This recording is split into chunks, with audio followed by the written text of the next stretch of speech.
আমাদের সবার মনে যে কথাটা ফাল পারে নিত্যদিন, আজকে তার জবাবটা পাইবেন। আমি কেমনে আপনার আমার সবার মনের কথা জানি? আমি খালি আপনার মনের কথা জানি না, আপনিও আমার মনের কথা জানেন। এটা আসলে পুরা জাতির মনের কথা। কি সেটা? এক নাম্বার কথা হইতেছে, ইলেকশন কি আদৌ হবে? 2 নাম্বার, ইলেকশন নিয়ে সবার মনে শঙ্কা কেন? 3 নাম্বার, কারা চায় না ইলেকশন হোক? এই 3 প্রশ্নের জবাব দেওয়ার আগে আমাদের এক লম্বা কাহিনী শুনতে হবে। আশা করি শুনতে খারাপ লাগবে না, কারণ এই কাহিনীর মধ্যে আপনার অনেক প্রশ্নের জবাব আপনি পেয়ে যাবেন। প্রথমে শুরু করি এরশাদ বিরোধী আন্দোলন দিয়া। এরশাদের বিরুদ্ধে আওয়ামী লীগ আর বিএনপি, এই 2 রাজনৈতিক দলের রাজনৈতিক লড়াইয়ের ফলে এরশাদের পতন হয়। মুজিবের বিরুদ্ধে কোনো শক্তিশালী রাজনৈতিক লড়াই রাজনৈতিক দলগুলো গড়ে তুলতে পারেনি। মুজিবের পতন হয় অপ্রচলিত এক শক্তির হাতে। আর ওই পলিটিক্যাল ভ্যাকুয়ামটা পূরণ করার জন্যই বিএনপির মতো একটা দলের জন্ম হয়। তখন এমন কোনো রাজনৈতিক দল ছিল না যে ওই পলিটিক্যাল ভ্যাকুয়ামটা পূরণ করতে পারে। হাসিনাকেও কোনো রাজনৈতিক দল উৎখাত করতে পারেনি। এমনকি হাসিনার বিরুদ্ধে কোনো রাজনৈতিক দল লড়াইও তৈরি করতে পারেনি তেমন শক্ত কোনো। হাসিনার পতন হয়েছে রাজনৈতিক দলের বাইরের শক্তির হাতে।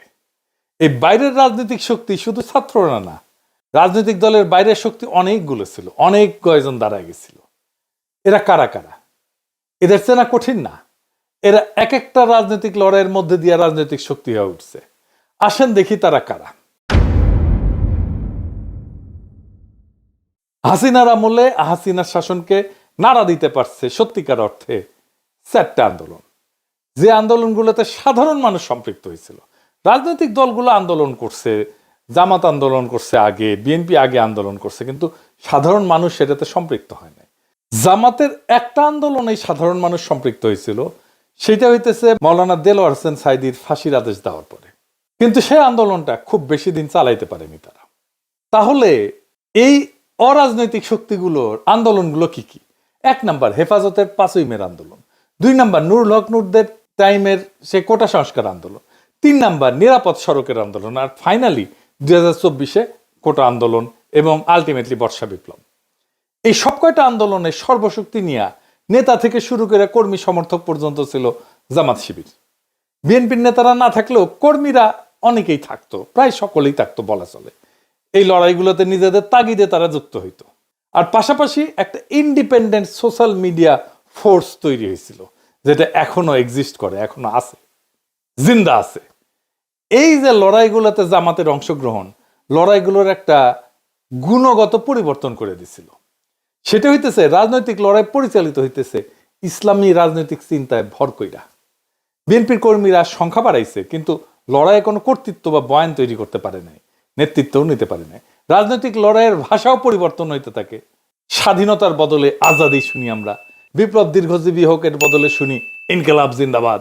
এমনকি বামপন্থীরাও কারবালা বলে, আমি জাহিলিয়াত বলে। শোষক আর শোষিতের বদলে আমরা ব্যবহার করি জুলুম আর মজলুম। ন্যায়ের বদলে ব্যবহার করি ইনসাফ। গণভবন দখল করাকে বলি আমরা ফতে গণভবন। লড়াইয়ের ভাষা দিয়ে বুঝতে পারবেন কারা লড়াইয়ের মূল শক্তি। এই লড়াইয়ের মূল শক্তি ছিল বাংলাদেশের ইসলামপন্থী রাজনৈতিক শক্তি। বিপুল পরিমাণে মাদ্রাসার ছাত্র শহীদ হয়েছে। হাসিনার সবচেয়ে বড় ভুল হয়েছিল কি জানেন? নিরাপদ সড়ক আন্দোলনকে গুন্ডা দিয়া থামানো। ওই নিরাপদ সড়কের লড়াই যে স্কুল ছাত্ররা করছিল, তারাই 2024-এ বিশ্ববিদ্যালয়ের ছাত্র হয়। এরা আগের অভিজ্ঞতায় জানে কিভাবে হাসিনা দমায় দেয় আন্দোলনকে। তারাও আগের অভিজ্ঞতা কাজে লাগায় জান লড়াইয়ে ফাইট দিল। সারা দেশের মানুষ পাশে দাঁড়াইলো। হাসিনা পলাইলো। বাঙ্গু এলিটেরা, সুশীলেরা দেখলো তার সাম্রাজ্য ঝরঝর করে ভেঙে পড়তেছে, ধ্বংস হয়ে যাইতেছে। আগায় আসলো সেই সিভিল মিলিটারি ব্যুরোক্রেসি। ওয়াকার সাহেব গাড়ি পেটাই দিল, বুড়া চ্যাংড়া সব পলিটিক্যাল লিডারদেরকে ডাইকে নিয়ে গেল। তারা নাচতে নাচতে চলে গেল। একটা সরকার হইল, ইন্টেরিম সরকার, যার কাজ হবে শুধু ইলেকশন। ওয়াকার সাহেব বুকে পাথর বেঁধে একটা সরকার উপহার দিল বাংলাদেশকে। বুকের রক্ত দিল সাধারণ মানুষ, যে রক্ত নেওয়ার কাজ করছে ওয়াকারের কমান্ডে থাকা অফিসারও। সেই বিপ্লবোত্তর সরকার তৈরি করে ওয়াকার। কি তামাশা! দেশের মানুষ যে রাষ্ট্রের একটা বদল চাইছিল, সেইটারে কব্বর দেওয়ার চেষ্টা হইলো, মাঠে নামাইলো বুদ্ধিজীবীদেরকে, শুরু হইলো তাদের বিরুদ্ধে আক্রমণ যারা একটা বিপ্লবী সরকার চাইতেছিল। একদিকে ডাক্তার জাহেদ, তাসনিম খলিলের মতো সুশীল, আর একদিকে ওয়াকারের পোত বালকের মতো কুত্তা, বিরানি আলমের মতো মাদার বোর্ডেরা, আর সাথে জুটলো নতি মাগিরা, নাম কইলাম না, আমাদের দাবরানির উপরে রাখলো। অভিযোগ কি? আমরা নির্বাচন চাই না, আমরা কামান চাইছিলাম। প্রফেসর ইউনূস আমাদের পিস্তল দিতেছিল, অন্তত যেন সেইটা পাই, দুধের স্বাদ যেন ঘোলে মিটাইতে পারি, সেইটা করতে চাইছিলাম, সেটাও করতে দেবে না। ডাক্তার জাহেদের কথাগুলো দেখেন, এটা বিপ্লব না, তার মূল কথা ছিল বিপ্লব হইলে তো একটা আমূল পরিবর্তনের পথে আগাইতে হবে, সেটা তারা আগাইতে দেবে না। এদের মূল চিন্তা হইলো একটাই, কি সেটা? সেই চিন্তা হইতেছে আপাতত তো ঠেকানো গেছে, ধ্বংস হওয়া এস্টাবলিশমেন্টটা যা এতদিন ধরে চলছে, কিন্তু শেষ রক্ষা হবে কি? এই লড়াইয়ের মধ্যে দিয়ে বাংলাদেশে ইসলামী একটা শক্তি উত্থিত হয়েছে, এইটারে কেমনে সামলানো যাবে? এরা যদি আবার ভাঙ্গা ফেলে সবকিছু পুরানো কাঠামোকে, তখন শুরু হইল সংস্কার নিয়ে টালবাহানা, সরকারের বৈধতা নিয়ে প্রশ্ন। 31 দফাই নাকি সংস্কার।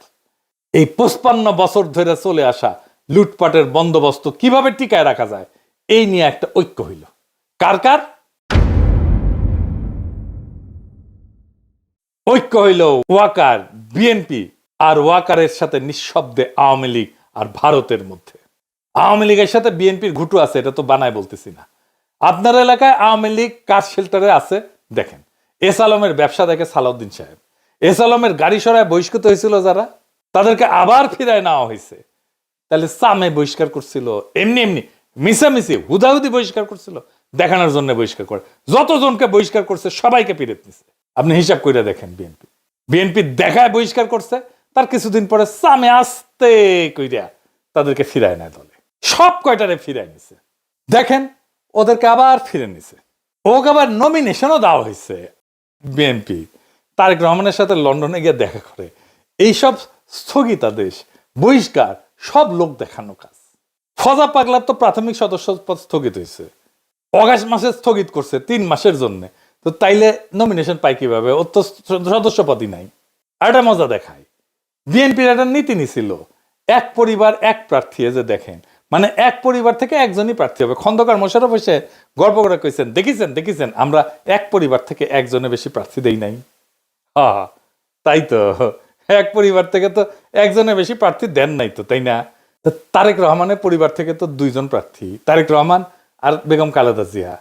মানে নীতি সবার জন্য, ওনাদের জন্য না, তাই না? ওনারা নীতির উপরে হুদাই নীতি কথা তাইলে কর দরকার আছে। এর মধ্যে বিএনপি প্রফেসর ইউনূসের সরকারে কাউরে কাউরে তার কোলে নিয়ে নিছে, যেন তারা একসাথে এই সিস্টেমটাকে টিকায় রাখতে পারে। এতদিন তারা মোটামুটি খোশ মেজাজেই ছিল, কিন্তু সব হিসাব তাদের পাল্টে গেল। একটা ভয় তাদের তারায় ফেরতেছে সেই দিন থেকে, বিরাট একটা ভয়। কি সেই ভয়? আর কেন তাদেরকে তারায় ফেরতেছে, আর কোন দিন থেকে তারা ভয় পাইতেছে, সেই জিনিসটা আসেন বুঝে দেখি। গত 20 বছরে যারা ভোটার হয়েছে, তারা কারে ভোট দিবে জানেন? জানেন না তো, আমরা কেউই জানি না। বিএনপি কে যে ভোট দিবে না এটা তো জানা গেছে। ছাত্র সংসদ নির্বাচনে দেখা গেছে তরুণেরা ভোট দিতেছে বিএনপি কে না। বিএনপি থার্ড হয়েছে বেশিরভাগ জায়গায়। আগে তো টাকা দিয়া ভোট কেনা যাইতো, গুন্ডার হুন্ডা দিয়া কেন্দ্র দখল করা যাইতো। এটা কি আবার করা যাবে? যাবে না, ওরাও নিশ্চিত না। আগে মনে করেছিল ইলেকশন দিলে তো বিএনপি জিতে যাবে, তাই রে নাই রে না। এখন সেই কনফিডেন্স আর নাই।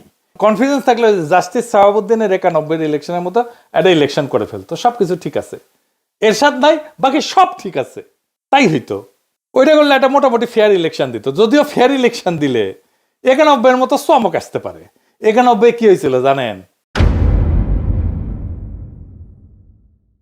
আর্মি, প্রশাসন, পুলিশ, ব্যুরোক্রেসি, এমনকি বিএনপিও মনে করেছিল আওয়ামী লীগ ক্ষমতা আসবে। ক্ষমতা আসলো বিএনপি। ওই একই অবস্থা হবে এবার। আর্মি তো বিএনপির সাপোর্ট দিতেছে, ওয়াকার দিতেছে। প্রফেসর ইউনূসের সরকারের কিছু উপদেষ্টাও কাজ করতেছে বিএনপির জন্য। কিছু যে ভিড়িছে, বিএনপি কইছে আপনাকে রাখবো আমরা পরের সরকারে, আর আনন্দে চলে গেছে আর কি। জামাত মনে করে যে বিএনপি ক্ষমতা আসতেছে, কিন্তু ডিপ স্টেট এটা মনে করে না। তারা সেই জন্য 2008 সালের নির্বাচনের মতো ব্যবস্থা করতে যাচ্ছে, যেখানে সুনিপুণ ভাবে গোয়েন্দা সংস্থা নিয়ন্ত্রিত একটা ইলেকশন হবে। বিএনপির সাথে ওয়াকার আছে, কিন্তু ব্যুরোক্রেসি পুলিশের পুরাটা নাই। এটাই বিএনপির মাথা ব্যথা, ওয়াকারেরও মাথা ব্যথা। প্রফেসর ইউনূসের বেশ কিছু উপদেষ্টা কবজা করে ফেলছে। তাই বিএনপি প্রশাসন আর পুলিশ আর ব্যুরোক্রেসিকে কিভাবে কবজা করা যায় এই ঘুটু করিচ্ছে। প্রফেসর ইউনূসের কাছে খালি ধর্ণা দিচ্ছে। জামাত কি বুঝবার পারিচ্ছে যে এরকম একটা নির্বাচনের পায়তারা চলিচ্ছে? 2008 সালে কিন্তু বিএনপি বুঝতে পারে নাই, এমনকি জামাতও বুঝতে পারে নাই এমন ইলেকশন একটা হইতেছে। অনেকে মানা করছিল কিন্তু বিএনপিকে ওই নির্বাচনে না যাইতে, যেমন ফরহাদ মজার ভাই কইছিলেন। এটা ফরহাদ মজার আমাকে নিজেই কইছেন। এইবার জামাত আগে থেকে সতর্ক। তাই দেখেন জামাতের বিরুদ্ধে কামান দাগানো ইতিমধ্যেই শুরু হয়েছে। জামাত নাকি নির্বাচনই চায় না, মানে শিবির যেটি নির্বাচন করেছে সেটি তো জিতিচ্ছে। জামাতের অবস্থা আপনারা জানেন, জামাতের তো অবস্থা খারাপ না, জামাতের জনপ্রিয়তা বাড়ছে। না, জামাত কেন নির্বাচন চাইবে না? বুঝতে পারতেছেন তো কে কেন কোন কথা কইতেছে? জামাত যদি মাঠ ফাঁকা মাঠ ছাইরা না দেয়, ছাইরা দেওয়ার সম্ভাবনা কম, তাইলে একটা ভয়ঙ্কর সংঘাতময় নির্বাচন হবে। কার কার মধ্যে সংঘাত হবে? যারা একটা পাতানো নির্বাচন করতে চাইতেছে আর যারা নির্বাচনে বিজয়ী হইতে চায়, জনগণের যাদের সমর্থন আছে। প্রফেসর ইউনূস বলছেন একটা সুন্দর নির্বাচন উপহার দিতে চান। যদি তাই চান তাহলে গোয়েন্দা সংস্থার এই পরিকল্পনা যেন বাস্তবায়ন করতে না পারে সেই ব্যবস্থা প্রফেসর ইউনূসকে করতে হবে। কোন রাজনৈতিক দলের আবদারে চাপে প্রশাসনে বা পুলিশে কোনো পরিবর্তন করবেন না। আপনার নিরাপত্তা উপদেষ্টা নাকি পুলিশেও নাক গলাইতেছে, শোনা যাইতেছে ওনার সাথে নাকি তারেক রহমানের বরাবর হয়েছে, সিস্টেম হয়েছে। সেই জন্য তার বিরুদ্ধে বিএনপি নীরব হয়ে গেছে। আগে দেখেছিলেন না, একসময় মনে হয়েছিল খলিলুর রহমানকে তো না সরাইলে মুখ ধোবো না, ভাত খাবো না, ঘুম যাবো না আজকে রাতে, এটাই করছিল বিএনপি। এখন সব কিছু শান্ত, ঠান্ডা, পুকুরের মতো শান্ত। খলিলুর রহমান এখন তাদের সমস্যা না। ক্ষমতা একটা আশ্চর্য জিনিস, বুঝছাও? কত মানুষকে পাল্টায় যেতে দেখলেন। কখনো যদি আমাক দেখেন ক্ষমতার কাছাকাছি দৌড় মারিচ্ছি, পিছে থেকে টেনে ধরে রাখবেন, খিচ্চা টেনে ধরে রাখবেন যেন উঠে যাবেন না পারি। যাই হোক, বাংলাদেশের দুর্ভাগ্য হইতেছে মুষ্টিমেয় এলিট সংখ্যাগুরু মানুষকে শাসন করে সব সময়। আর সংখ্যাগুরু মানুষ এই এলিটদেরকে উৎখাত করার জন্য রক্ত দেয়, তারপর আবার বুঝাই টুজাই আবার এলিটরা এসে বসে পড়ে। এই ব্যবস্থাকে উৎখাত করার সুযোগ এসেছিল 5ই আগস্টে, আমরা হারাইছি সেই সুযোগ। সামনে নির্বাচনে যদি সিস্টেম করে জিতায় দেওয়ার চেষ্টা করা হয় তাহলে বিপ্লবের যেটুকু অবশিষ্ট আছে না, তা ধ্বংস হয়ে যাবে। এখন আপনাদের কাছে প্রশ্ন, এই বিপ্লবকে কি ধ্বংস হইতে দিবেন? তবে এখন সময় কেবল অভিযোগ বা হতাশার না। আমি হতাশ হইতে নিষেধ করি। এখন সময় জায়গায় ওঠার, এক হওয়ার আর নিজের ভবিষ্যৎ নিজের হাতে নেওয়ার। এটাই আমাদেরকে রক্ষা করবে। ইতিহাস বলছে যখন জাতি বিভক্ত হয় তখন এই এলিটেরা, শোষকেরা টিকে যায়, কিন্তু যখন মানুষ সচেতন, ঐক্যবদ্ধ, সাহসী হয় তখন কোনো কৃত্রিম শক্তি তাকে দমায় রাখতে পারে না। এই যে যারা যারা এক হয়েছে, আওয়ামী লীগ, ভারত, ওয়াকার, বিএনপি, প্রফেসর ইউনূসের কিছু উপদেষ্টা, এগুলো কৃত্রিম শক্তি। এই শক্তি দমায় রাখতে পারবে না বাংলাদেশের সাধারণ মানুষকে। আমাদের তরুণদের রক্ত, স্কুল কলেজ বিশ্ববিদ্যালয়ের ছাত্রদের আত্মত্যাগ, সাধারণ মানুষের ন্যায়বোধ, তাদের লড়াইয়ের ক্ষমতা, এগুলো নিছক স্মৃতি কথা না, এগুলো ভবিষ্যতের ভিত্তি। এগুলোকে রক্ষা করতে হবে শুধু কথায় না, কর্মে, সততায়, সংগঠনে, তথ্যে, আইনে, নৈতিক প্রতিরোধের মাধ্যমে। এইবার আমাদেরকে ভাবতে হবে আমরা কি কেবল কথা বলবো নাকি বদল আনবো। ভয়, অপপ্রচার আর বিভক্তিকে হারাইতে হইলে লাগবে ধৈর্য, পরিকল্পনা আর সাহস। এখনই সময় সেই সাহস দেখানোর। এই দেশটা আমাদের, এই দেশ এলিটদের না, এই দেশ সংখ্যাগরিষ্ঠ সাধারণ দরিদ্র মানুষের। এই ইতিহাসও আমাদের। যারা রক্ত দিচ্ছে তারা চায় আমরা যেন ভয় না পাই। অন্ধকার যত গভীরই হোক, ভোরের আলো আসবেই যদি আমরা একসাথে থাকি এবং বিশ্বাস করি যে পরিবর্তন কেবল সম্ভব না, পরিবর্তন অপরিহার্য। সামনের ভোটের জন্য তৈরি হন। কাকে ভোট দেবেন সেটা নিয়ে আলাপ হবে, আলাপ করা যাবে, কিন্তু কাকে ভোট দেবেন না সেইটা এখনই ঠিক করে ফেলেন। কাকে ভোট দেবেন না সেটা আমার মুখ ফুটে বলে দেওয়ার দরকার নাই, আপনারা নিজেরাই জানেন। এটাই বিজয়ের প্রথম ধাপ। আমরা এই নির্বাচনে বেহাত বিপ্লবের পুনর্দখল করতে পারবো ইনশাল্লাহ, যদি আমরা এক থাকি, যদি আমাদের কৌশল ঠিক থাকে, যদি আমাদের সাহস, সততা এবং লক্ষ্য স্থির থাকে। ইনকিলাব জিন্দাবাদ।